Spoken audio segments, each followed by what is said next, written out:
आइए जानते हैं आज की कुछ अंतर्राष्ट्रीय खबरों को। पहले एक नजर आज की हेडलाइंस पर। 5 दिन की देरी के बाद पूरे देश में पहुंचा मॉनसून, अब इन राज्यों में भारी बारिश की चेतावनी। कोरोना महामारी को देखते हुए उत्तराखंड सरकार ने इस साल रद्द की कांवड़ यात्रा। राहुल और प्रियंका ने प्रशांत किशोर से क्यों की मुलाकात, क्या है इस मेलजोल का राज।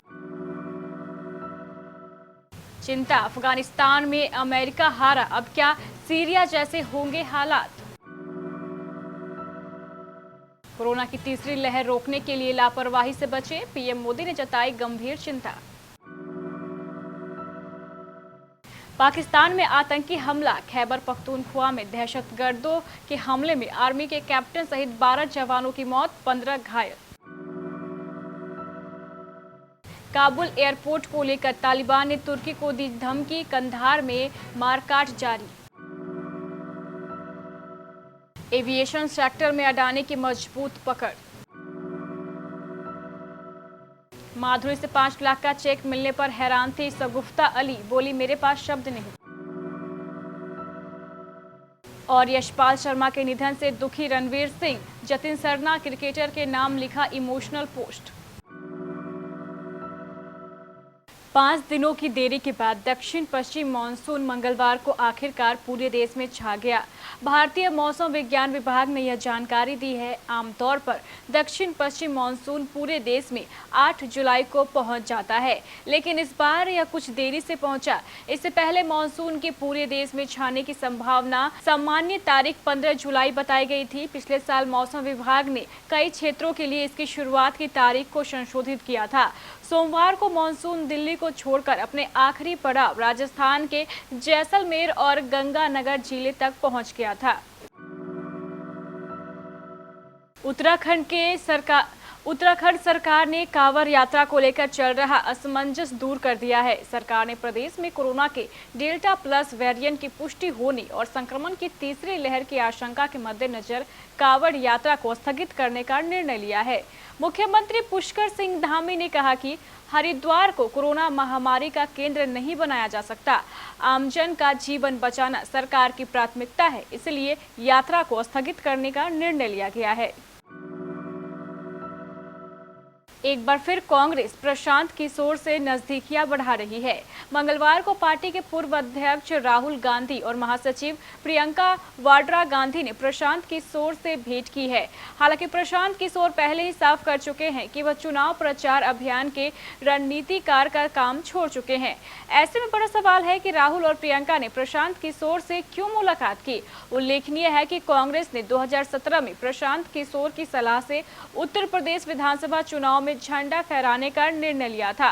पीके की सलाह पर ही समाजवादी पार्टी से गठबंधन भी किया था, लेकिन पूरा राजनीतिक ऑपरेशन फ्लॉप रहा था।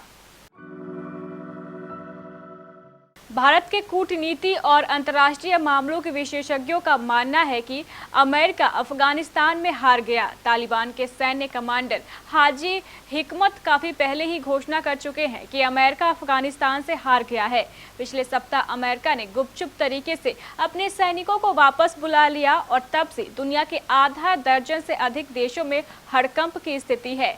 भारतीय सुरक्षा के जानकारों और विशेष नीति के विशेषज्ञों ने अपने देश से भी अफगानिस्तान के मामलों में संवेदनशीलता बरतने, सैन्य बल की तैनाती आदि से परहेज करने की सलाह दी है।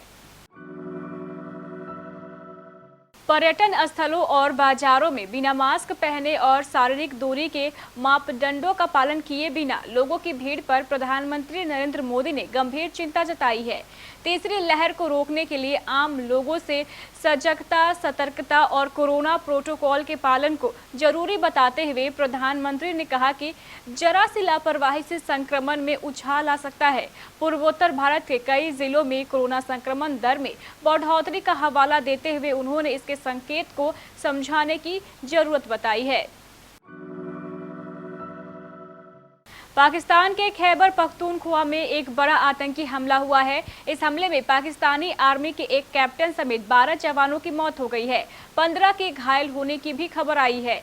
घटना सोमवार की बताई जा रही है। आतंकियों ने 6 टेलीकॉम ऑपरेटर्स को बंधक बना लिया था। हमले के पीछे प्रतिबंधित आतंकी संगठन तहरीके तालिबान पाकिस्तान का हाथ बताया जा रहा है। दावा यह भी कहा जा रहा है कि आतंकियों ने सेना के कुछ जवानों को बंधक बना लिया है। बताया जा रहा है कि इस घटना में 28 बलोच रेजिमेंट के कैप्टन अब्दुल बासित की मौत हुई है। अफगानिस्तान में तालिबान का गजनी और कंधार पर कब्जे के लिए सुरक्षा बलों से भीषण संघर्ष हो रहा है। इस बीच तालिबान ने काबुल में भी अफगान सुरक्षा बलों को कमजोर करने की योजना पर अमल शुरू कर दिया है। उसने तुर्की को धमकी दी है कि यदि उसने अमेरिका और नाटो सेना की वापसी के बाद काबुल हवाई अड्डे की सुरक्षा अपने हाथ में ली तो गंभीर खामियाजा भुगतेगा। तुर्की अमेरिका के साथ वार्ता कर सेना वापसी के बाद काबुल हवाई अड्डे की सुरक्षा का जिम्मा ले रहा है। इस मुद्दे पर तालिबान ने तुर्की को सीधे धमकाना शुरू कर दिया है। तालिबान चाहता है कि काबुल में वह बिना किसी विदेशी सेना के हस्तक्षेप के सीधे अफगान सुरक्षा बलों से मोर्चा ले। अडानी ग्रुप ने मंगलवार को मुंबई एयरपोर्ट का अधिग्रहण पूरा कर लिया। मुंबई एयरपोर्ट चलाने वाली company Mumbai international airport limited में अडानी ग्रुप की कंपनी का 74% हिस्सा होगा। मुंबई एयरपोर्ट को तैयार करने वाली और पुरानी मालिक जेवीके ग्रुप मुंबई इंटरनेशनल एयरपोर्ट से निकल गई है। जेवीके ग्रुप की पूरी 50.5% हिस्सेदारी और दूसरी 2 विदेशी कंपनियों की 23.5% हिस्सेदारी अडानी इंटरप्राइजेस की subsidiary company Adani airport holdings ने अपने नाम कर ली है। शगुफ्ता अली ने हाल ही में लाइफ में आने वाली स्वास्थ्य संबंधी और आर्थिक परेशानियों को लेकर खुलकर बात की है। अभिनेत्री ने खुलासा किया है कि वह फिलहाल डायबिटीज से पीड़ित है। पिछले 4 सालों में उन्हें कोई काम नहीं मिला है और वह अपनी जरूरतों को पूरा करने के लिए स्ट्रगल कर रही है। शगुफ्ता द्वारा अपने और अपनी मां के मेडिकल बिलों का भुगतान करने के लिए उन्होंने सभी से मदद की गुहार लगाई थी। जब यह खबर सोशल मीडिया पर वायरल हुई तब माधुरी दीक्षित, जॉनी लीवर और रोहित शेट्टी समेत कई हस्तियां उनकी मदद के लिए आगे आए। हाल ही में शगुफ्ता को रियलिटी शो डांस दीवाने 3 की टीम की तरफ से एक्ट्रेस माधुरी दीक्षित ने 5 लाख रुपए की आर्थिक मदद दी थी। एक निजी चैनल से बातचीत के दौरान अभिनेत्री ने बताया कि कैसे यह एक्सपीरियंस उनके लिए चौंकाने वाला था और वह उस समय स्पीचलेस हो गई थी जिस समय माधुरी दीक्षित उन्हें 5 लाख रुपए का चेक दे रही थी। एक्स क्रिकेटर यशपाल शर्मा का निधन हो गया है। मंगलवार की सुबह दिल का दौरा पड़ने के चलते उन्होंने दम तोड़ा। एक्स क्रिकेटर साल 1983 में जीती वर्ल्ड कप ट्रॉफी में टीम का हिस्सा थे। वह 66 साल के थे।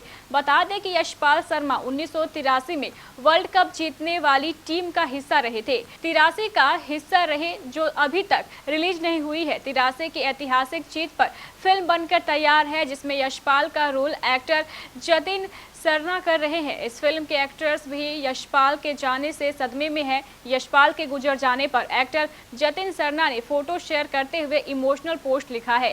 साथ ही रणवीर सिंह जो फिल्म में कपिल देव की भूमिका निभा रहे हैं, रणवीर सिंह ने भी यशपाल की थ्रोबैक फोटो शेयर करते हुए इमोशनल नोट लिखा है। तो ये थी हमारी कुछ अंतर्राष्ट्रीय खबरें। चलेंगे प्राइम स्टूडियो।